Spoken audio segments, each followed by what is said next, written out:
So I've got this door chime that's been broken since I moved in. And if you haven't seen one of these before, the way that it works is that when someone on the outside presses this button, it causes this hammer to swing back and forth. On each side, there's supposed to be these metal plates held loosely in place by these rubber grommets, except most of these grommets became dried out and fell apart. As you can see, these grommets are an unusual shape and are actually pretty difficult to find. I definitely wasn't willing to pay $40 for a bag of 100, but I figured this could be an easy fix if I printed some using TPU. So I quickly modeled these replacements in SolidWorks, keeping in mind that the TPU material is a bit stiffer.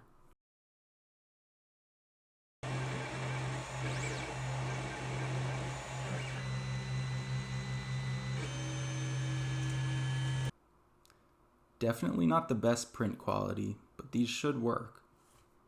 These grommets press right into the metal plates, which can then be assembled into the housing.